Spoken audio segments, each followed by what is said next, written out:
Mesdames, Messieurs, bonjour. Voici les titres de l'actualité. On n'entendra plus les discours enflammés et ses attaques en règle contre l'impérialisme. Hugo Chavez, le président vénézuélien, est mort hier à l'âge de 58 ans après avoir dirigé le pays pendant 14 ans. Portrait et réaction après la disparition d'El Comandante. La politique sectorielle de l'économie et des finances passée au peigne fin au cours d'une rencontre à Ouagadougou. 2012 a été une bonne année et des solutions sont proposées pour corriger les insuffisances afin de réaliser la SCAD. Revenons à l'actualité nationale. Le comité de pilotage de la politique sectorielle de l'économie et des finances tire un bilan satisfaisant de la mise en œuvre de son plan d'action 2012. Depuis ce matin, partenaires techniques et financiers, acteurs du privé et de la société civile et aussi de l'administration publique passent en revue cette politique sectorielle. L'objectif est de mesurer les acquis et les insuffisances et de proposer des solutions qui puissent contribuer à la réalisation de la SCAD. Reportage Abdelaziz Yagibou. D'une amélioration des finances publiques avec des recettes propres mobilisées à hauteur de 1012 milliards de francs CFA en fin décembre 2012 contre 798 milliards à la même période en 2011. Autant d'indicateurs qui traduisent le succès, mais aussi le contexte dans lequel les différentes réformes de la politique sectorielle de l'économie et des finances ont été mises en œuvre au titre de l'année 2012. Ce qu'on peut dire comme évaluation, la mise en œuvre de cette politique sectorielle en 2012, c'est globalement, effectivement, nous sommes satisfaits. Et nous avons pu réussir quand même à allouer aux secteurs prioritaires, notamment les secteurs sociaux, des ressources conséquentes. Vous avez un peu les indicateurs, un peu partout, nous avons dépassé les normes qui étaient prévues. Et dans les autres domaines également, que ce soit au niveau des comptes publics, au niveau de la gestion du patrimoine, on a engagé quand même des réformes qui nous ont permis de pouvoir avancer en termes de transparence et d'efficacité au niveau de la gestion des finances publiques. Après avoir revisité le plan d'action de 2012, ces membres du comité de pilotage ici réunis se proposent d'identifier les difficultés auxquelles ils sont confrontés dans leur action quotidienne sur les chantiers de la bonne gouvernance économique. Le premier défi, c'est l'absorption des ressources. Une chose est de mobiliser les ressources, une autre, c'est de pouvoir les utiliser et atteindre. L'autre grand défi, c'est la question de la gouvernance. Et là, c'est vraiment le cheval de bataille. Et nous allons vraiment nous investir plus que jamais dans ce domaine-là. Adoptée en 2011, la politique sectorielle de l'économie et des finances vise à promouvoir une économie compétitive et moderne, soutenue par des finances publiques performantes et dynamiques.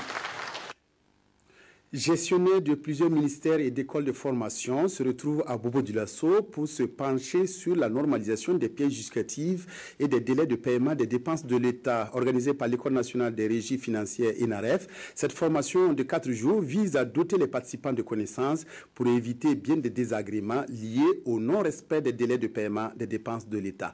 Reportage à Bobo-Dioulasso, Karim Sissé.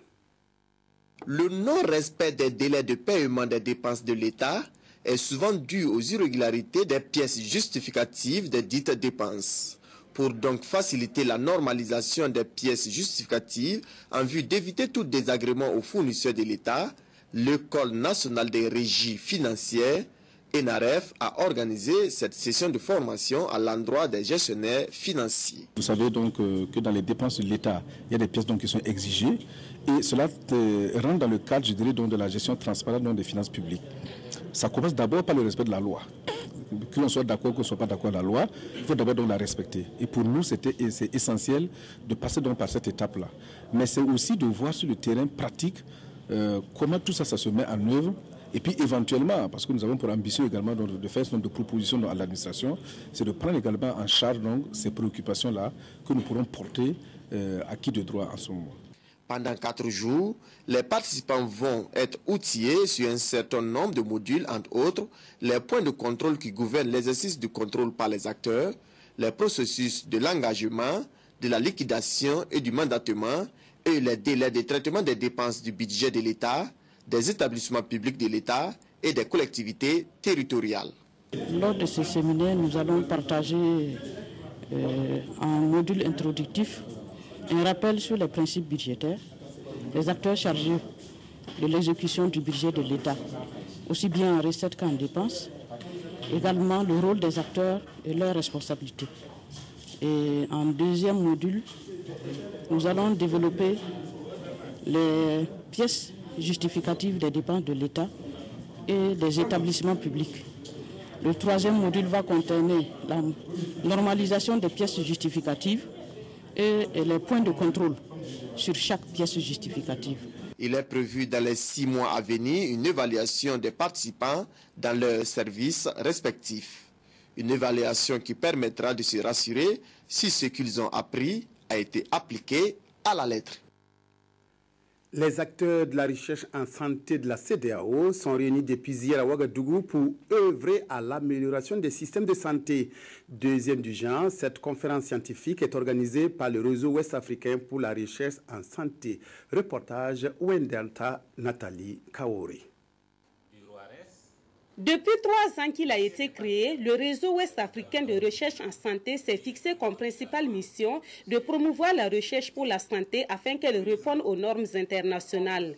Pour cette deuxième conférence scientifique qu'il organise, les échanges vont s'articuler autour d'un thème relatif au rôle des systèmes de santé dans la lutte contre les maladies dans l'espace CEDEAO. Cette conférence va donc permettre aux différents acteurs dans les différents domaines, tels que les systèmes de santé, tels que les maladies transmissibles, tels que la nutrition.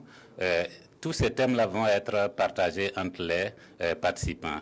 Et cela va probablement, à la fin, produire des recommandations. Ces recommandations feront l'objet d'un examen attentif par le ministre de la Santé de l'espace CEDEAO. Cette déclaration a été faite par le ministre burkinabé de la Santé qui a reconnu la nécessité d'une telle rencontre pour l'amélioration des systèmes de santé de la sous-région. La santé, comme tous les autres secteurs de la vie économique et sociale, ne peut pas connaître une avancée majeure sans qu'il y ait la recherche. Et le but essentiel, c'est de partager leurs connaissances afin que ça puisse être profitable, non seulement pour l'élaboration des politiques dans le domaine de la santé, mais que ce soit aussi profitable pour les praticiens dans l'amélioration donc de l'organisation du système de santé pour que les soins de santé soient de meilleure qualité. À l'ouverture de cette conférence, les différents intervenants ont tous reconnu que la recherche est un élément clé pour le développement sanitaire. Ils ont donc loué les actions du réseau ouest-africain de recherche en santé qui est devenu aujourd'hui un instrument indispensable pour mieux faire face aux problèmes de santé des populations de l'espace CEDEAO. Leaders coutumiers et religieux se penchent à Ouagadougou sur la problématique de la planification familiale. Pendant 48 heures, les participants à l'atelier organisé à leur intention vont s'appuyer sur la science et les saintes écritures pour dégager un consensus en faveur de l'utilisation des meilleures méthodes de planification familiale. Reportage Abdoulaye Asmane Zongo. Comment promouvoir les meilleures méthodes de la planification familiale à la lumière de la science et des saintes écritures?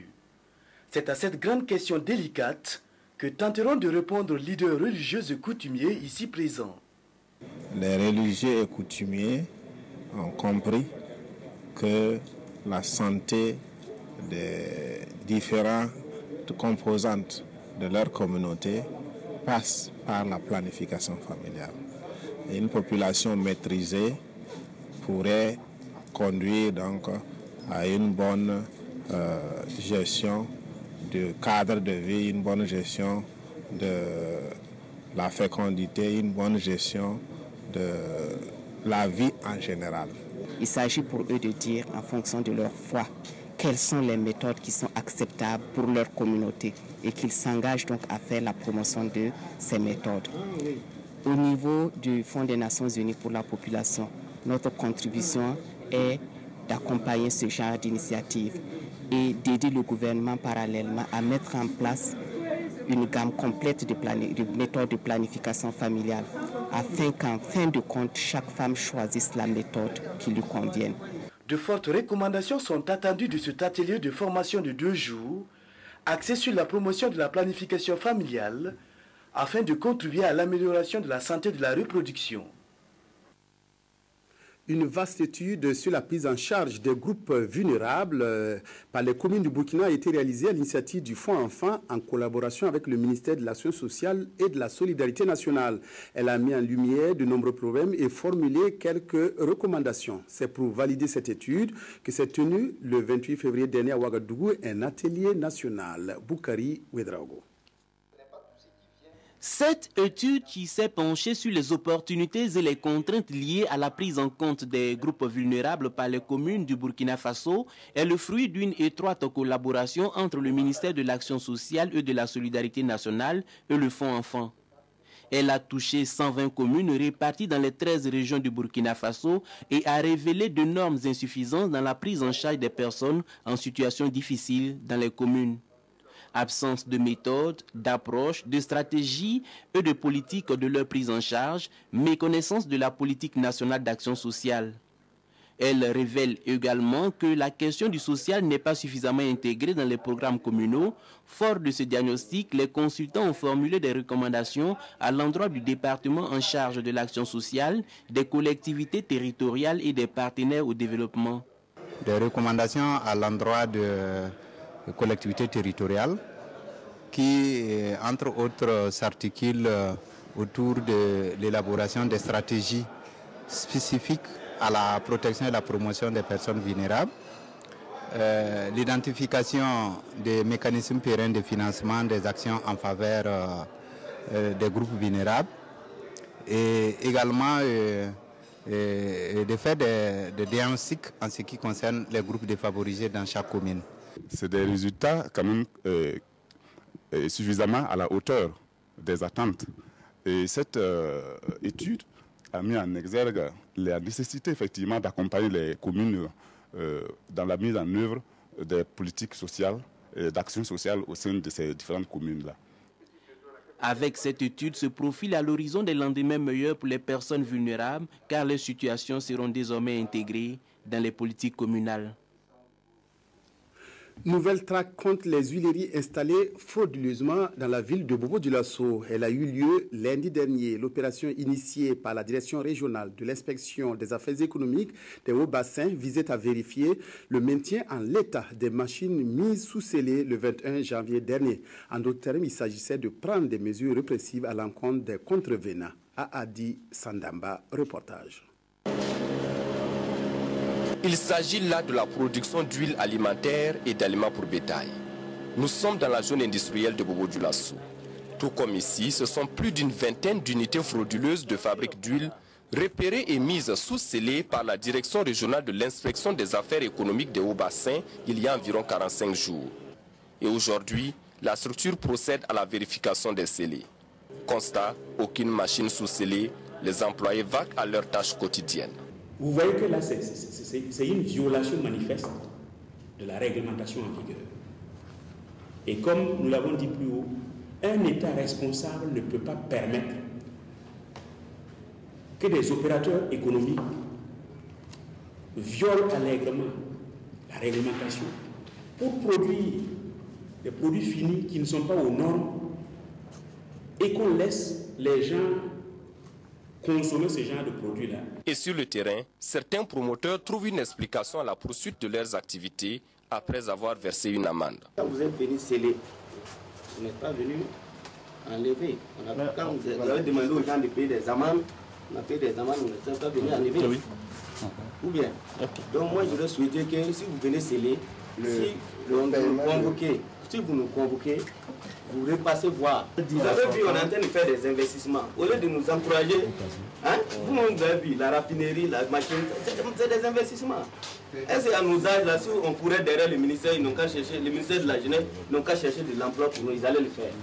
On ne sait pas pour nous-mêmes. Selon les textes, l'amende est une sanction pour avoir produit l'huile dans l'irrégularité et son paiement n'induit pas la reprise des activités. Ces sanctions étaient assorties de sceller de leurs outils de production, de leurs machines, pour les obliger à prendre contact, pour ceux qui sont de bonne volonté et qui le veulent, prendre contact avec le ministère du Commerce, de l'Industrie, du Commerce et de l'Artisanat pour régulariser leur situation avant qu'on enlève les scellés et qu'on leur permette de produire de l'huile de qualité, des aliments de bétail de qualité. Et donc les agents ont fait ce qu'ils devaient faire, ils ont constaté ce qu'ils ont, toutes ces irrégularités, et soyez rassurés, l'État prendra les mesures pour que force reste à la loi. Aussi, pour mettre un terme à cette manière de se faire de l'argent, il ne faudra pas perdre de vue les promoteurs qui sont dans les normes, puisqu'il s'avère que certains d'entre eux seraient complices quant à l'acquisition de la graine de coton ainsi qu'à la raffinerie de l'huile brute produite par ces promoteurs clandestins. Plus que 2 jours, le monde entier va célébrer la Journée internationale de la femme. C'est une belle occasion de s'intéresser à des femmes qui se battent pied à pied pour sortir de l'ornière. Dans le monde, elle est une femme leader, mais que de preuves traversées avant d'en arriver là. Portrait signé Karim Patrick Namano. Cette femme ressemble à s'y méprendre à une dame de la classe moyenne au Burkina Faso. Ce qui est sûr, elle est une femme au foyer. La fonction par essence de millions d'épouses. S'occuper de la cuisine, prendre soin de sa famille. Mais qu'exerce-t-elle comme activité au juste? Commerçante, me diriez-vous? Eh bien, détrompez-vous. Patience, nous allons la découvrir. Kafando Koutou Assetou a 43 ans. Elle avance et rien ne la détourne de ce qui l'a fait connaître au-delà des limites de la boucle de Mohun. L'élevage, voici son activité. Sa vocation remonte à sa tendre enfance, mais c'est véritablement dans les années 1990 qu'elle a commencé à voler de ses propres ailes. Au début, je faisais la lessive moyennant un paiement de 250 francs par lessive. Avec mes économies, j'ai d'abord pu acheter un mouton et ensuite des bœufs. Aujourd'hui, ses souffrances appartiennent au passé. Dans ses enclos, elle possède 20 bœufs, 60 moutons et une soixantaine de volailles. Elle s'est éloignée de toute commodité de la vie urbaine pour mener son activité. Pas d'électricité, pas de télévision pour suivre des feuilletons. Mais elle ne s'en plaint pas. L'essentiel, c'est de gagner sa vie. La condition de vie change face.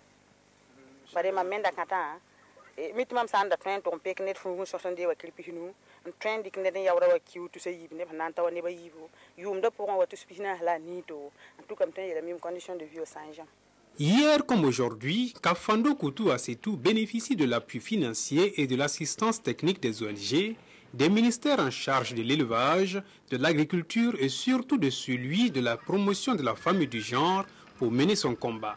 C'est une femme qui se bat et qui, je pense, par sa détermination, sa volonté d'aller de l'avant, est un modèle que les autres femmes peuvent bien suivre.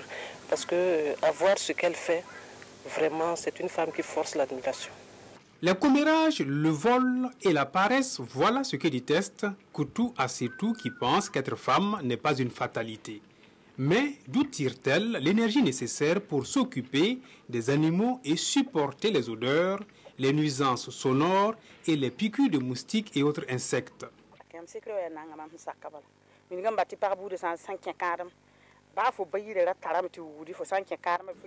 Mon secret, c'est que j'ai accepté de souffrir et cela m'a valu la réussite. Comme on le dit, la souffrance précède la gloire.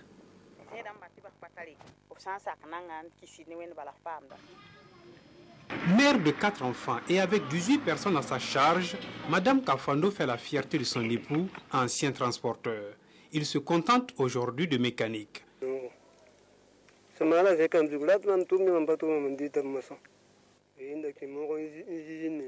Mon épouse me soutient dans la gestion de la famille et j'en suis fier. Sa plus grande joie, c'est d'avoir ramené sa mère auprès d'elle après qu'elle ait été répudiée par son défunt père.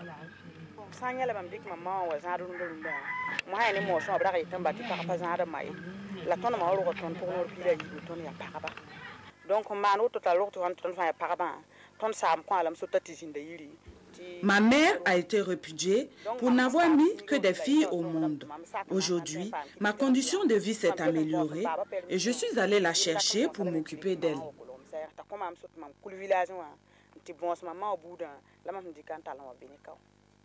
Aujourd'hui, auprès de l'une de ses 10 filles, l'octogénaire retrouve une nouvelle vie. Je bénis ma fille et je demande à Dieu de la bénir davantage afin qu'elle continue de s'occuper de moi. À la tête de l'association Benkadi Lomé réunissant environ 200 femmes, Koutou Assetou, qui a quitté les bancs après le certificat d'études primaires, sait que l'alphabétisation est l'une des options salvatrices pour sortir ses sœurs de l'obscurantisme. Elle a obtenu 3 centres où on y apprend à lire et à écrire en djoula et en moré, mais aussi à construire des dialogues en français. Le message fort qu'elle donne à ses sœurs, c'est de travailler, oser entreprendre, braver les préjugés, c'est la voie royale pour l'autonomisation économique des femmes. Réceptives, ces apprenantes caressent le secret espoir que parmi elles sortiront des Koutou Assetou.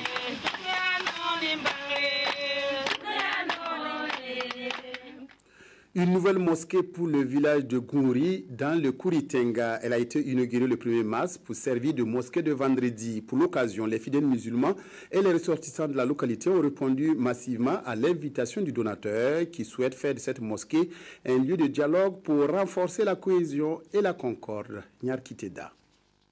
Il est midi ce vendredi 1er mars à Gouri.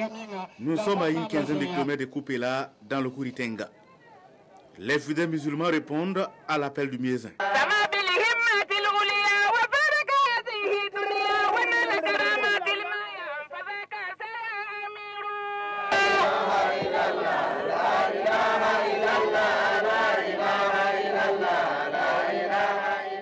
Ils vont prier Allah comme d'habitude, mais cette fois-ci dans une nouvelle mosquée. Une mosquée offerte par cet homme qui est à sa 103e mosquée à travers le pays. Nous faisons toutes ces réalisations pour Dieu. Nous voulons contribuer au renforcement de la croyance et aider surtout ceux qui veulent connaître Dieu. Une nouvelle mosquée pour le village, la mobilisation était au rendez-vous. Tous sont venus pour la prière, la bénédiction de la mosquée, mais pour témoigner surtout leur reconnaissance à leur bienfaiteur qui a érigé la mosquée à Gouri dans le canton de Koupela. C'est un sentiment de satisfaction, de joie, de voir la réalisation de cette mosquée. Que Dieu guide les fidèles et bénisse les bienfaiteurs. Je rends grâce à Dieu, nous ne nous attendions pas à ce miracle. On avait une mosquée, mais en paille, ensuite en banco. Aujourd'hui, vous-même vous voyez, la mosquée est là, on est vraiment fiers. À la prière, tous ont souhaité que la mosquée soit effectivement le lieu pour renforcer davantage la foi musulmane, mais aussi la concorde et la solidarité dans le village de Gouri. Les orateurs du jour ont surtout insisté sur la paix, la tolérance, le partage, la cohésion, gage d'un développement humain durable. Une brave et valeureuse femme vient de tirer sa révérence après avoir joué pleinement son rôle sur terre. Odette Ziba, décédée lundi, a été inhumée hier au cimetière de Rimkieta après l'absoute à l'église de Kolonaba. Ses collègues de la RTB, parents et amis, étaient inconsolables. Reportage Karim Patrick Namanou.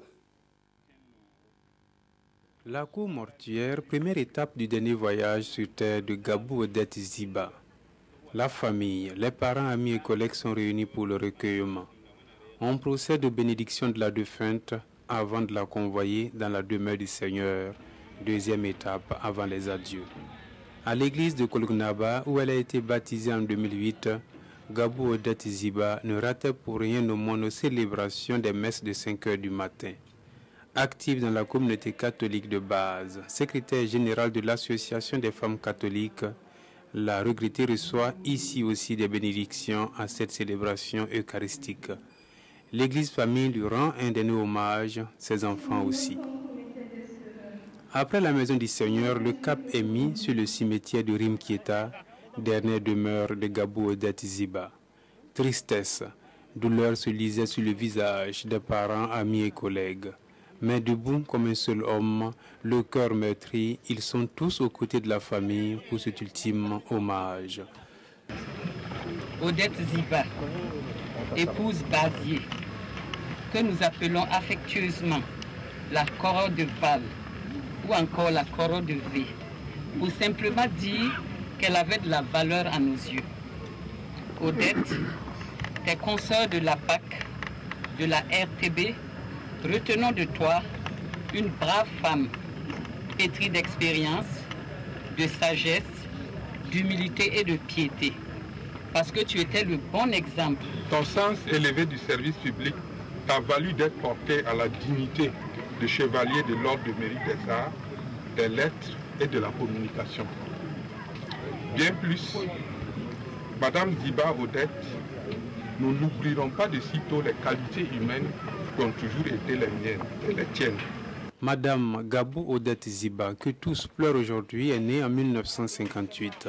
Intégrée à la fonction publique le 15 août 1986, elle a d'abord travaillé à la direction de la télévision, puis à la direction de la radiodiffusion et jusqu'à ce jour à la direction commerciale et de la clientèle de la RTB. Elle quitte ce monde en laissant derrière elle un époux, 2 filles, 2 petits-enfants inconsolables et des parents, amis et collègues, certes éplorés, mais qui auront toujours en mémoire Gabou Odette Ziba. Voilà, complet.